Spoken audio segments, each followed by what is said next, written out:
sort of said, "Hey everybody, I'm Dave Grohl.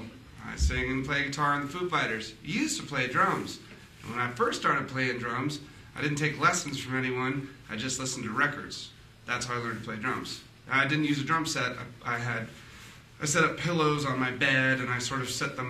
I had a chair that I would put a pillow on, like a hi-hat, and I'd sort of sit on my knees and put a pillow on the floor like a snare, and then pillows on the bed like toms, and I would listen to my favorite records, and that's how I learned how to play the drums. So one of the first records that helped me learn how to play the drums was Milo Goes to College, The Descendents. Amazing records. Bill Stevenson was an amazing drummer. Then I got to see Black Flag with Bill Stevenson playing the drums a few times, and I was blown away. It was amazing. Actually, I remember I was in a hardcore band called Scream, and we played with them in, I think it was Des Moines, Iowa, or something like that.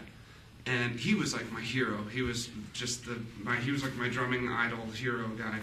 And I had this 28-inch ride cymbal. I had the hugest ride cymbal I've ever seen in my life. The bell was like this big, but it was a 28-inch ride that I bought at some music store near my house in Virginia. And we were playing with All. And I remember thinking, oh my God, Bill Stevenson's going to be here, he's my hero and whatever.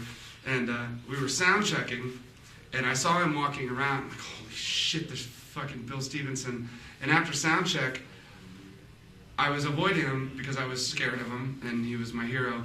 And I saw him walk up on stage and look at my ride cymbal, and he went, kind of shook his head and walked away.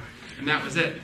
But my biggest tribute to Mr. Bill Stevenson has to be on the Queens of the Stone Age record.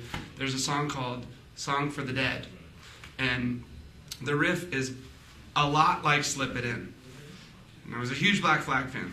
And so were the other guys in Queens of the Stone Age. And as we were writing that song in the studio, Josh played the riff, went da-da-da-da-da-da-da-da-da-da-da-da-da-da-da-da-da-da-da-da. So as we were jamming on it and fucking around with it, as a joke, I did the Slip It In. And they knew exactly what I was doing.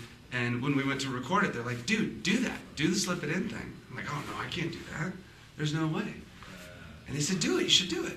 So I did it as an homage to Mr. Bill Stevenson, and then I got to meet him, and I was afraid he was going to beat me up. But he didn't, because he was pretty cool. But, you know, beyond any of that crap, I'll show you one last thing. This is from when I was 12 years old. I tried to give myself a Black Flag tattoo when I was 12, and I never finished because it hurt too bad. And so that was in 1982, I think, or 83. So, Bill, hats off to you. You've changed my life, and I wouldn't be a drummer if it weren't for you. So, cheers. Cool.